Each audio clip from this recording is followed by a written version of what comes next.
Hello, Phil, and welcome to Sunderland. We've got plenty to get through in this interview, and we've taken all of our questions from social media.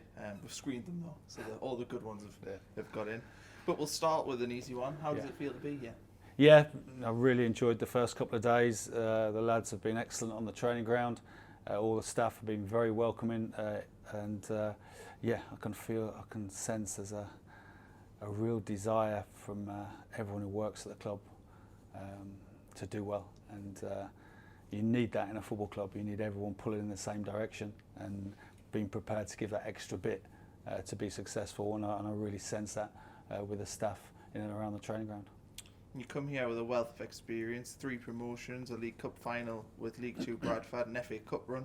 That's so you beat Premier League sides, including Chelsea and, of course, Sunderland. Yeah. But what's the proudest accomplishment of your career so far?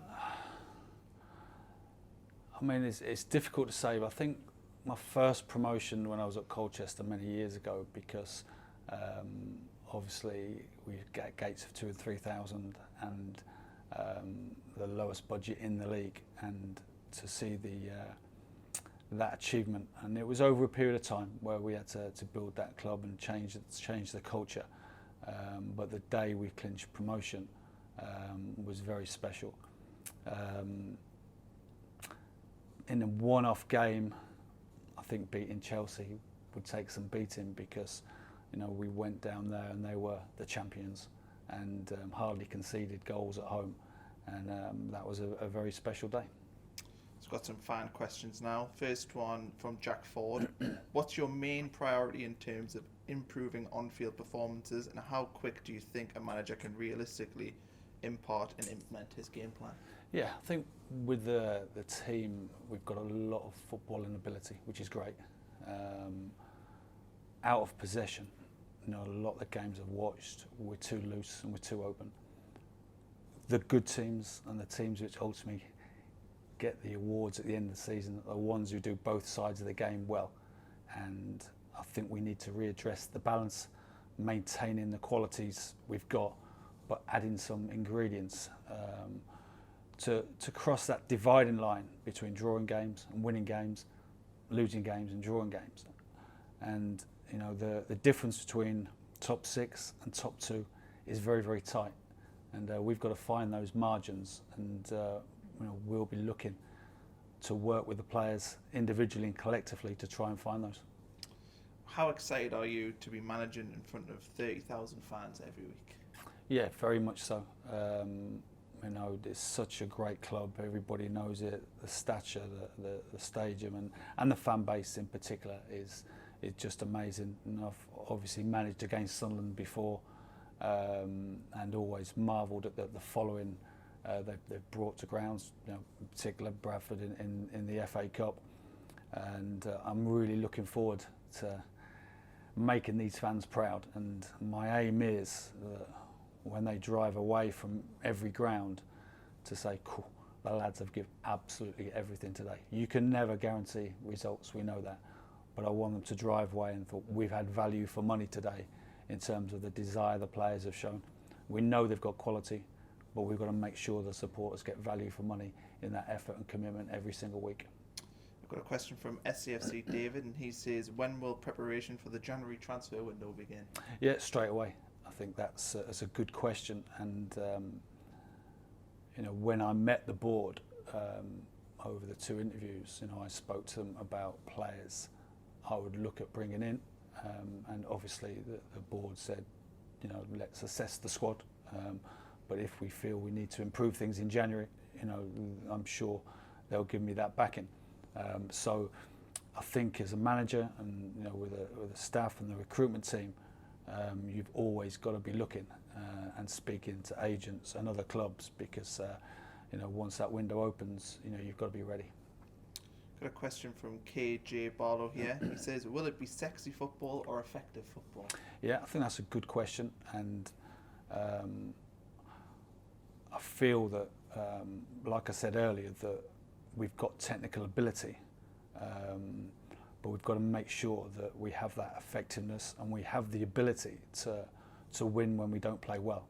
And the way you do that is by getting the basics of the organisation right. So some days You know, you might not be able to play the way you want to play, and teams might stop you. But you've got to come away with the pitch, say, look, it wasn't the greatest day today, but we've come away with a victory, and that's what we've got to kind of instill in the team.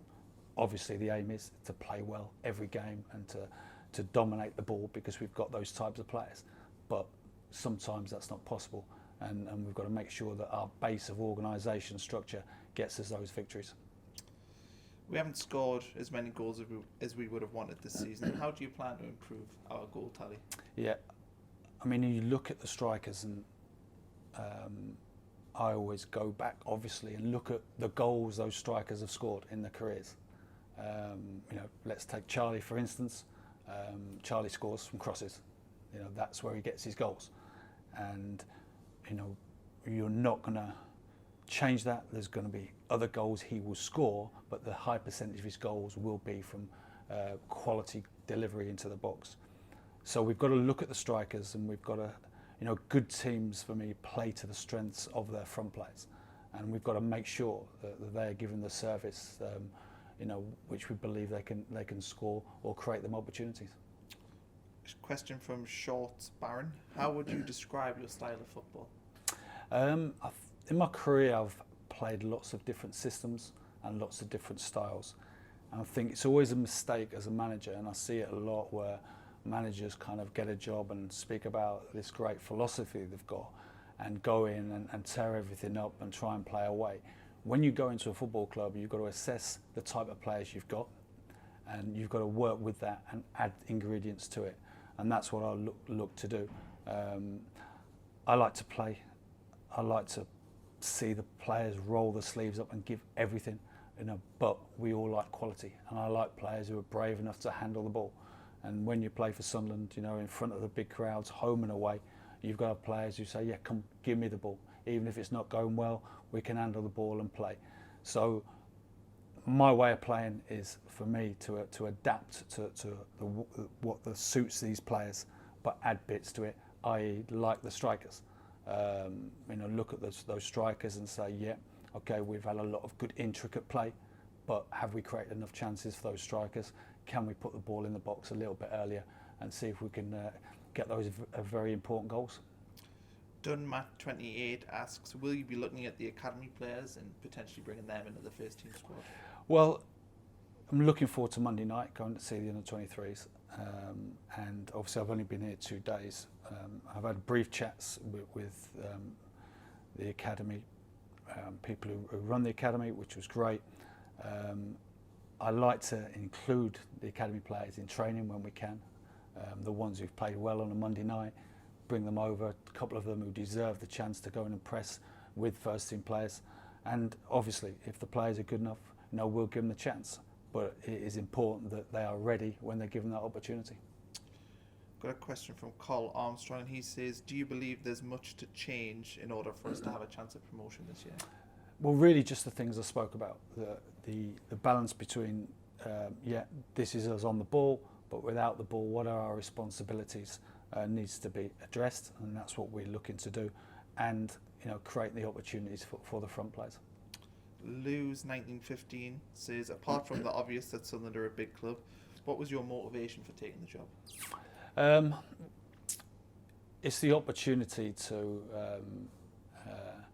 get this club off and running again, and in years to come, you know, whether they've moved on, which managers do, we know that in years can come back and can walk back into the ground, and people say, you know, Phil, you know, so pleased with your contribution to getting us going again, and you know, that's what I'd like to do. I understand North East supporters very, very well. I know the passion the Sunderland fans have for the club, you know, and I want to give them that success and help the journey which has been started by the new owners and building the club back. You know, we know it's had some tough times, but Sunderland is going to come back. We know that, and you know, I'm determined to be the manager who starts that process.